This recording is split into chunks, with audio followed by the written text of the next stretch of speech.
from the Blackburn Trail Center.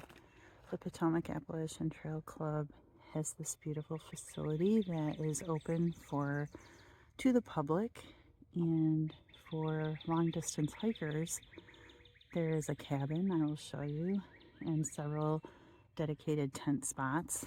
And this home was owned by a wealthy DC doctor who passed away, and years later the Blackburn family that was active in the Appalachian Trail Club found it at a time when the club was trying to relocate an old shelter. And so they purchased the property, refurbished it, and it's amazing. Let me show you around a little bit.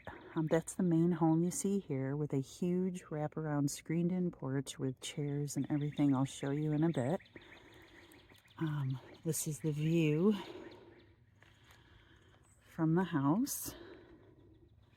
Down the hill a little bit there to the right, you will see a solar shower facility. It's actually quite nice. I actually took a shower last evening. It was amazing. Let's go up onto the porch. I'll show you around. Like I said, the porch is open to the public. Blackburn Trail Center.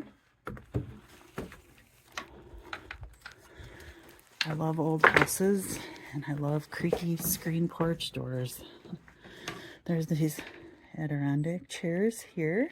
You can sit and enjoy the view. Several picnic tables. There's a porch swing. Several benches. I can imagine when the bubble comes through, this is quite busy.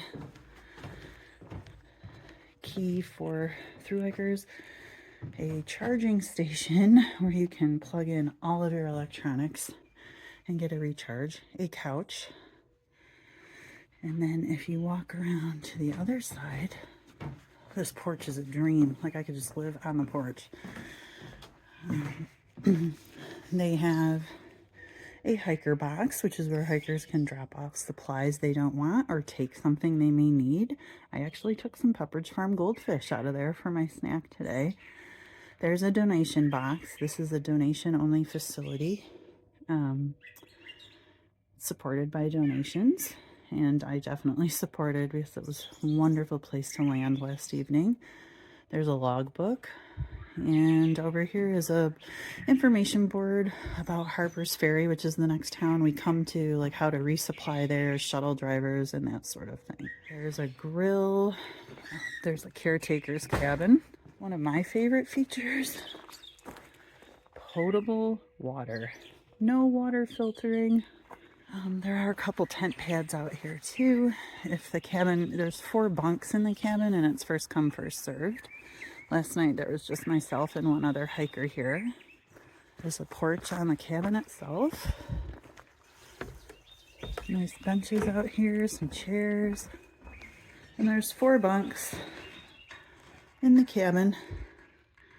I used my air mattress and we slept with the screen doors open. It was beautiful. Cooking pavilion, fire pit, air pole, picnic table. And back up there is the privy that is extremely clean and has TP in there, which is another hiker luxury. So you don't have to use your own. Save that for another time.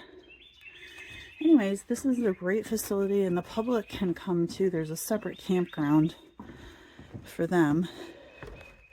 They save the spaces up here in the cabin for long distance hikers. So thanks, PATC. This was a wonderful place to land. Oh, the best part, I mean, that's a huge climb up a hill to get back up to the trail.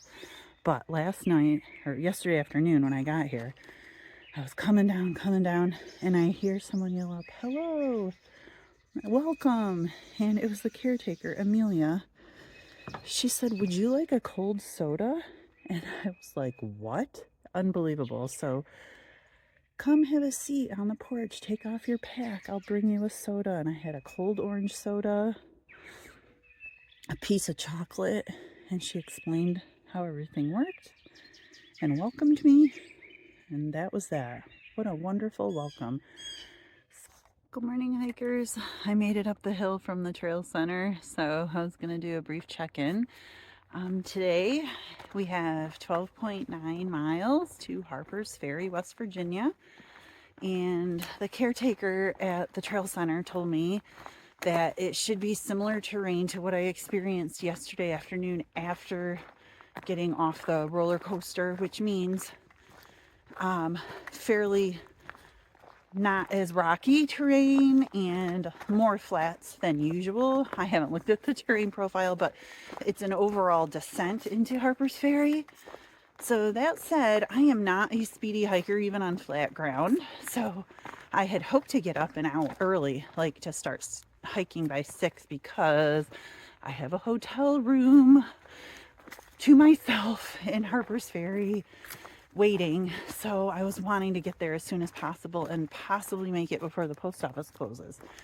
But it's like 7:30, which is still a little earlier than I normally get on trail, so I'm just gonna take my time and enjoy the hike and like I usually do, and when I get there, I get there. Came across this dead tree and I'm like, wow, that is a great house for something back in there. I don't want to know what would be living back in there or how far back that goes. That's pretty cool. Repurposing. I am so thankful for this nice, flat, pine-covered dirt path. Little break from the last couple days of rocky madness. Elevation is, fine. I'm hoping I can make good time into Harpers Ferry. But meanwhile, I'm just enjoying the peace out here. Ironically, I ran into another hiker. He's a section hiker going the opposite direction. And he was wearing a hat from one of my favorite local races.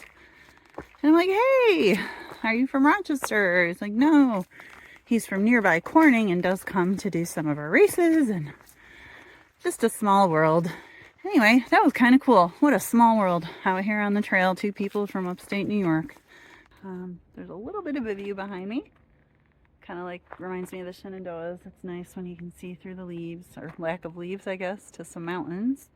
My husband reminded me that there's a spot just about 0.2 or 0.3 off the trail in Keys Gap where it's a country store. They're very hiker friendly and you can get a sub or a sandwich for lunch. It's worth the extra steps off trail for a real sandwich and not have to eat energy bars or what have you for lunch. I made it to the Sweet Springs Country Store. It's a gas station, convenience store, and a small deli.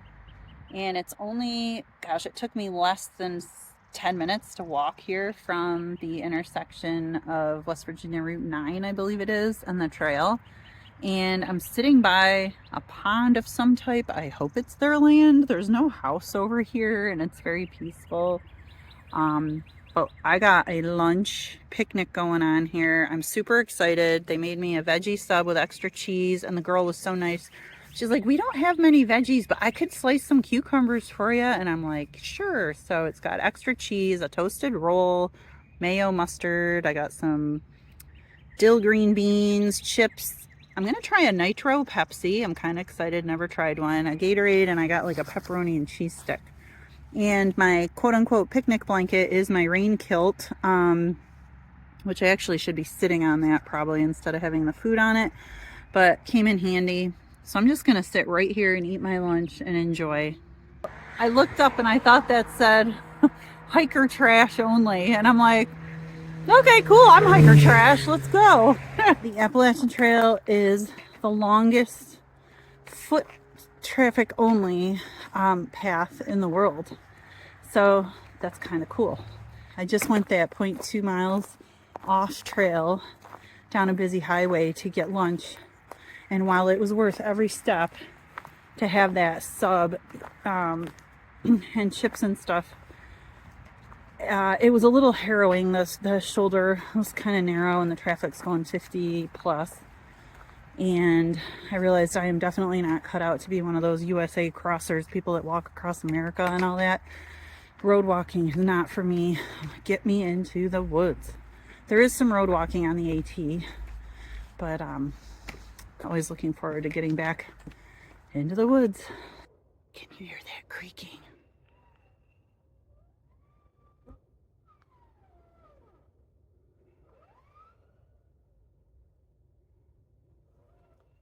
I don't know if you can hear that, but that's a tree. And I thought it was a kid crying. So I'm gonna get out of here, but I thought that was kind of cool. June 21st, I think, is Naked Hiking Day, and I pray to God I don't see anyone that celebrates it. But if I do, I do, and they will surely be barefoot. Or maybe not. I don't know if shoes are considered part of that or what, but I really don't want to find out. But while I was thinking of it, I realized, in addition to the other day, I gave a little tour of a really nice privy, because I did get the question a lot, where do you go to the bathroom? So basically it's either in a privy if you are at a shelter area, or the great outdoors if you are not.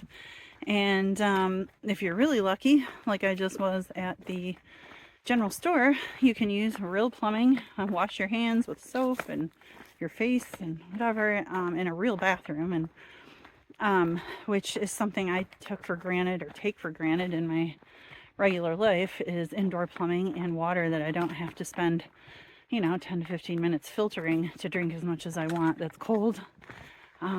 So the other thing a lot is, being a solo female, how are you, dealing with stuff out there and safety and all that.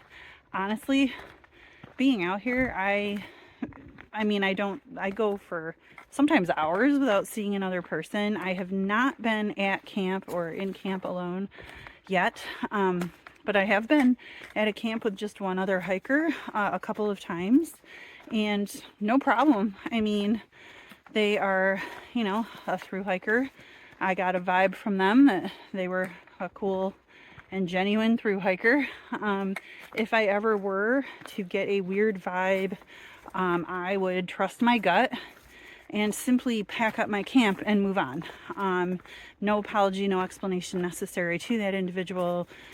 I'm not obligated to protect their feelings or make them not, make them feel unoffended or whatever. I am out here looking for number one, my safety first. And luckily have not had that problem. In fact, quite the opposite. I've been blown away by the people that I have met and spent time with in camp and just on trail briefly. It's been wonderful. Now, that said, I did touch on it in my interview with my husband. For me, what I wanted was to take a self-defense course, which I did, a full day. And I also do carry pepper spray. It is in my pocket when I hike, and it's next to me when I sleep at night.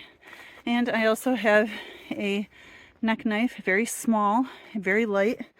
I actually had this in my backpack pouch for days until today. I was like, hey, I see other women wearing various knives and whatnot right on their hip belts, and men too for that matter. And I'm like, if I were to need it for whatever reason, I don't want to be digging through my pockets. So my hip pouch, which has a bunch of other stuff in it, my reading glasses, Kleenex, it's like a purse. So I'm just wearing it out. There it is.